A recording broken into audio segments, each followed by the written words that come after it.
Bismillahirrahmanirrahim. Assalamualaikum warahmatullahi taala wabarakatuh. Alhamdulillah, alhamdulillahi rabbil alamin wa bihi nasta'in ala umuri dunya waddin. Wa ala alihi wa sahbihi ajma'in amma ba'd.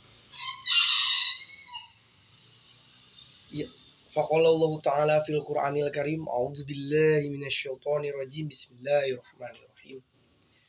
La in syakartum la azidannakum wa la in kafartum inna azabi lasyadid.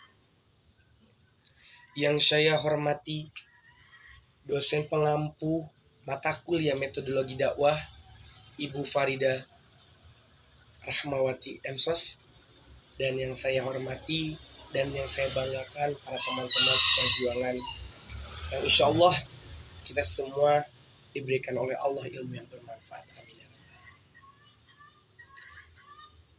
Insya Allah berdirinya saya di sini, insya Allah saya akan mengamalkan sedikit ilmu yang telah saya dapatkan dan insya Allah saya pahami dari saya hasil belajar.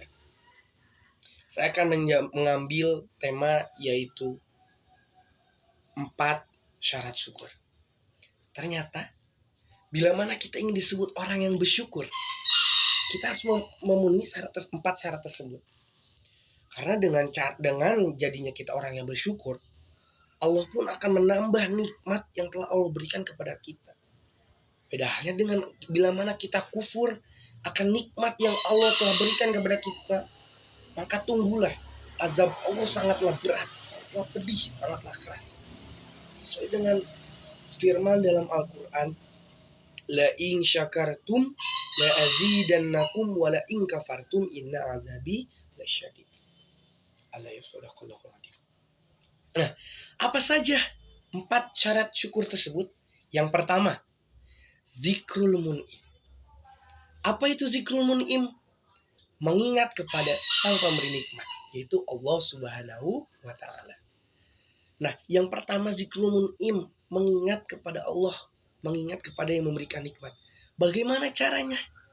Seperti apa kita zikrul mun'im, mengingat kepada Allah? Yaitu dengan cara, salah satu dari sekian banyaknya cara, yaitu dengan cara kita berzikir kepada Allah, dengan kita melantunkan atau membaca Asmaul Husna, dengan juga cara kita mengucapkan Alhamdulillah, memuji kebesaran-kebesaran Allah.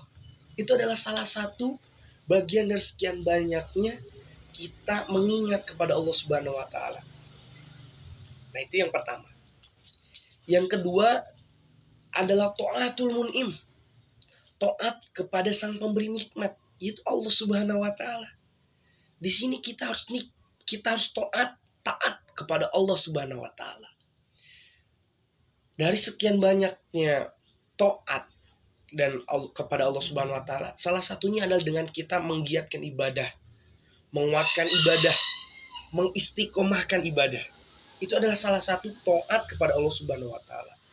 Dan salah satunya dan juga dengan cara kita melaksanakan perintah Allah, menjalankan perintah Allah, menjauhi larangan-larangan Allah. Itu juga adalah bagian dari kita taat kepada Allah Subhanahu wa ta'ala. Yang mana apabila kita taat, itu sudah pasti Allah pun akan memberikan kita nikmat, karena itu adalah salah satu bagian dari rasa syukur kita kepada Allah Subhanahu wa ta'ala yang telah memberikan kita nikmat, yang mana nikmatnya sangatlah banyak dan sangatlah tidak bisa dihitung.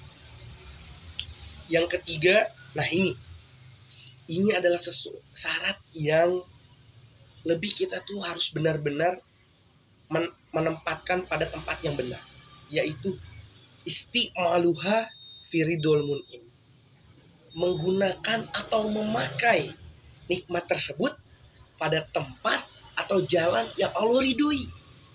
Jadi bila mana kita diberikan nikmat oleh Allah Subhanahu wa ta'ala, kita harus menempatkan nikmat tersebut atau menggunakan nikmat tersebut pada jalan yang benar, pada tempat yang Allah ridhoi. Jangan kita pakai nikmat tersebut untuk pora-pora, apalagi kita menggunakan nikmat tersebut untuk menzolimi orang. Jangan, itu namanya bukan rasa syukur.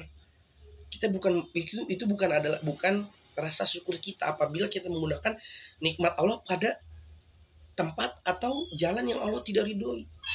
Seperti contoh, kita menggunakan nikmat Allah pada yang Allah ridhoi jalannya. Seperti kita diberikan nikmat oleh Allah, bisa berjalan, bisa berlari.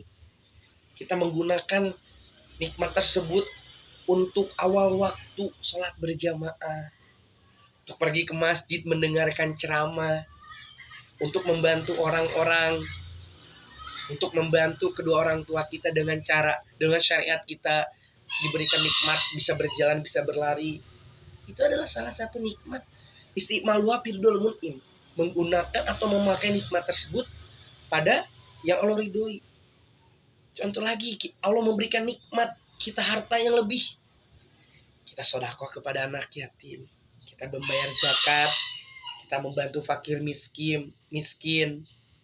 Itu adalah salah satu bentuk contoh istiqmaluha firdul mun'im. Jadi kita harus menggunakan nikmat tersebut pada jalan yang Allah ridhoi. Ada sebuah ucapan ulama, mutadol makom, atau menempatkan sesuatu pada tempatnya. Yaitu kan kalau Allah memberikan nikmat kepada kita, kita juga menggunakan nikmat tersebut pada tempat yang Allah ridhoi. Jadi jangan pernah menggunakan nikmat kita pada selain jalan atau tempat yang Allah ridhoi. Yang terakhir ini, syarat yang terakhir, walaupun memiliki tantangan dan rintangan yang banyak, tapi hasilnya tidak akan pernah membohongi proses, yaitu hifzun nikmah. Apa itu hifzun nikmah? Menjaga nikmat. Nah, yang namanya menjaga itu pasti ada tantangan dan rintangannya, dan pasti akan naik turun dalam menjaga itu. Karena itu kita harus bersungguh-sungguh dalam menjaga nikmat yang telah Allah berikan. Seperti kita diberikan nikmat berbicara oleh Allah Subhanahu wa taala. Nah, kita menjaga hal tersebut dengan jangan menyanyiakan suara kita, tapi kita lebih memperbanyak membaca Al-Quran, zikrullah, terus juga membaca sholawat, terus juga contoh lainnya, kita menjaga kesehatan. Allah telah memberikan kesehatan kepada kita, kita harus jaga kesehatan tersebut dengan sebaik-baiknya gitu. Pasti Allah pun apabila kita benar-benar menjaga nikmat yang Allah telah berikan, pasti Allah akan tambah percaya dan akan tambah lebih memberikan nikmat yang lebih kepada kita, karena kita sudah menjaga nikmat tersebut. Seperti contoh, ada suatu perusahaan yang mana bos tersebut memberikan suatu amanah kepada salah satu anak buahnya, dan anak buahnya sangat benar-benar menjaga amanah tersebut. Dia merawatnya dengan baik, dia menjauhinya dari hal-hal yang membuat amanah tersebut menjadi cacat. Dan pada suatu saat bos tersebut mengambil amanah tersebut atau barang mungkin, itu pasti ternyata amanah yang diberikan bos tersebut dijaga dengan baik dan juga dirawat. Pasti bos tersebut akan memberikan kebaikan yang lebih kepada anak buah tersebut karena telah menjaga amanah tersebut, telah menjaga tugas tersebut dengan baik, menjalankan tugas tersebut dengan baik. Tidak jauh halnya dengan kita yang menjaga nikmat dari Allah. Bila mana kita menjaga nikmat dari Allah dengan secara baik, Allah pun akan memberikan kita nikmat yang sangat banyak, karena dengan menjaganya nikmat itu adalah menjadi syarat syukur. Dengan kita bersyukur, Allah pun akan menambah nikmat kita. Ingat kepada ayat yang tadi, yang Allah berfirman dalam Al-Quran, la in syakartum la azidanakum wa in kafartum inna adzabi lasyadid. Nah, untuk 4 syarat syukur tersebut kita harus benar-benar bisa memenuhinya, melaksanakannya. Karena insya Allah dengan 4 syarat syukur tersebut kita akan mendapatkan nikmat yang lebih dari Allah Subhanahu wa taala.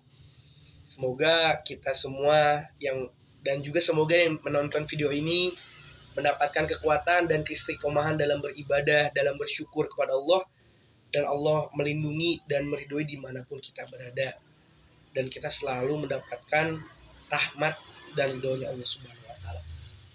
Sekian dari saya. Mohon maaf atas banyak sekali kekurangannya itu. Dan kekurangan berasal dari saya, kelebihan berasal dari Allah Subhanahu wa taala. Sekian, wabillahi taufiq walhidayah walinayah. Kapamini astabikum wa qolakum. Wassalamualaikum warahmatullahi wabarakatuh.